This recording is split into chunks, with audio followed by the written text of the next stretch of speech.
अल्फाज़ मानी में तफावुत नहीं लेकिन अल्फाज़ मानी में तफावुत नहीं लेकिन मुल्ला की अदा और मुजाहिद की अदा और उड़ते हैं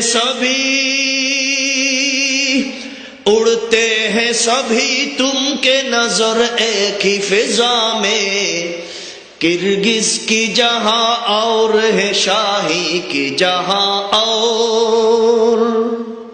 আল্লামা ইকবাল রহমতুল্লাহ আলাইহি এই সুন্দর চমৎকার কবিতা বলেছেন। আল্লাহ আল্লামা ইকবালের কবরটাকে জান্নাতের বাতাস দিয়ে, জান্নাতি নিয়ামত দিয়ে আল্লাহ কবরটাকে মুনাব্বর করে দিন, বলেন আমিন। আল্লামা ইকবাল বলেন, মিয়া ভাই, মুহাম্মদুর রাসূলুল্লাহ সাল্লাল্লাহু আলাইহি ওয়াসাল্লামের উম্মত হইতে পেরেছ, কপালটা জমিনের মধ্যে ফেলে রেখে আল্লাহর শুকর আদায় করো,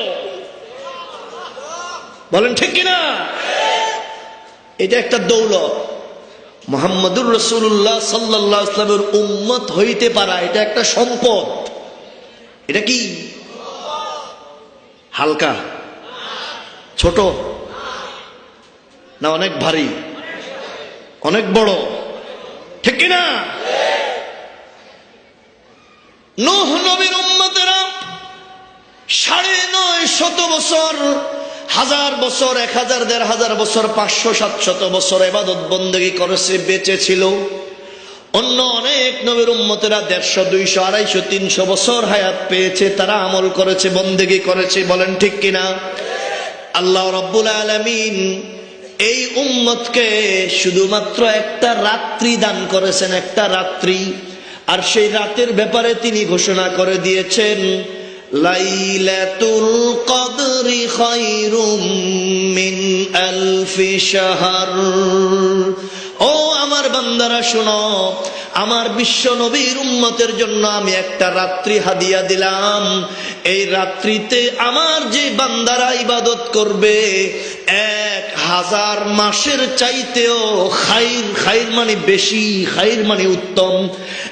1000 মাস ইবাদত করলে যত সওয়াব হবে, আমার বিশ্ব নবীর উম্মতেরা সেই এক রাতে ইবাদত করলেই তার চেয়ে বেশি সওয়াব পেয়ে যাবে।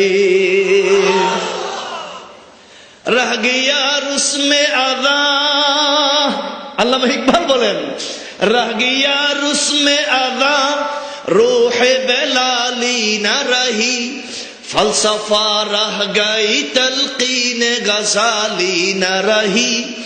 আরে আজান দেওয়ার প্রথা আছে, নাই বেলালি প্রাণের সাড়া।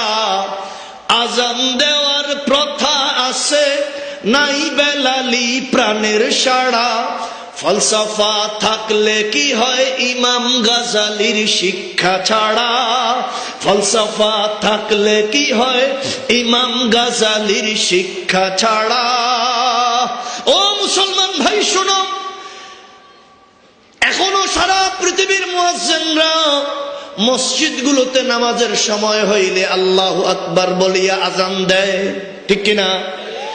হযরতে রাসূলুল্লাহর যুগে হযরতে বেলাল রাদিয়াল্লাহু তাআলা আনহু আজান দিতেন, ঠিক কিনা? কিন্তু দুই দেওয়ার মাঝে আসমান জমিন তফাত। এখনের মুয়াজ্জিনদের দেওয়া আর হযরত বেলালের দেওয়া, দুই দেওয়ার মধ্যে আসমান জমিনের তফাত।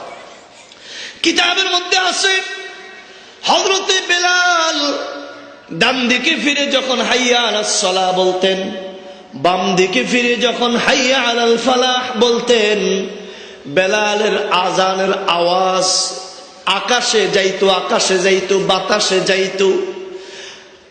আসমানের দিকে, শূন্য আকাশে পাল ধরে উড়ন্ত পাখি মদিনার বাইরের দিকে রওনা হয়েছিল। এসো কল্যাণের দিকে, এসো নামাজের দিকে।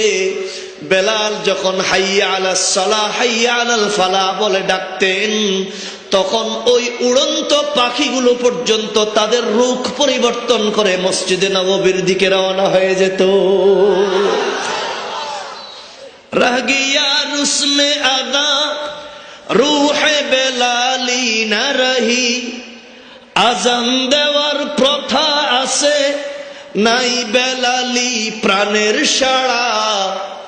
ফলসফা থাকলে কি হয়, ইমাম গাজালির শিক্ষা ছাড়া। আজ দুঃখের সাথে বলতে হয়, আমার দেশের কলেজগুলোতে, ভার্সিটিগুলোতে ফলসফা দর্শন একটা সাবজেক্ট আছে, ফলসফা দর্শন।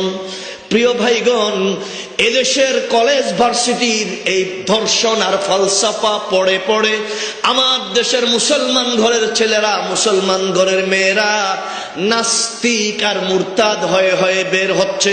আল্লামা ইকবাল বলেন, যদি ইমাম গাজালি, ইমাম রুমি, মসনবী রুমি আর ইমাম গাজালির কিমিয়ায়ে সাআদাত আর ইহয়া উলুমুদ্দিনের মধ্যে যেই দর্শন আছে, যেই ফলসফা আছে, এই দর্শন আর এই ফলসফা যদি আমার দেশের কলেজ ভার্সিটিগুলোতে পড়ানো হতো, তো প্রতিটা কলেজ ভার্সিটি থেকে এখনো পর্যন্ত বায়েজিদ বুস্তামির মতো মুসলমান সন্তান বের হইতো। প্রিয় ভাইগণ, তাহলে মুহাম্মদুর রাসূলুল্লাহ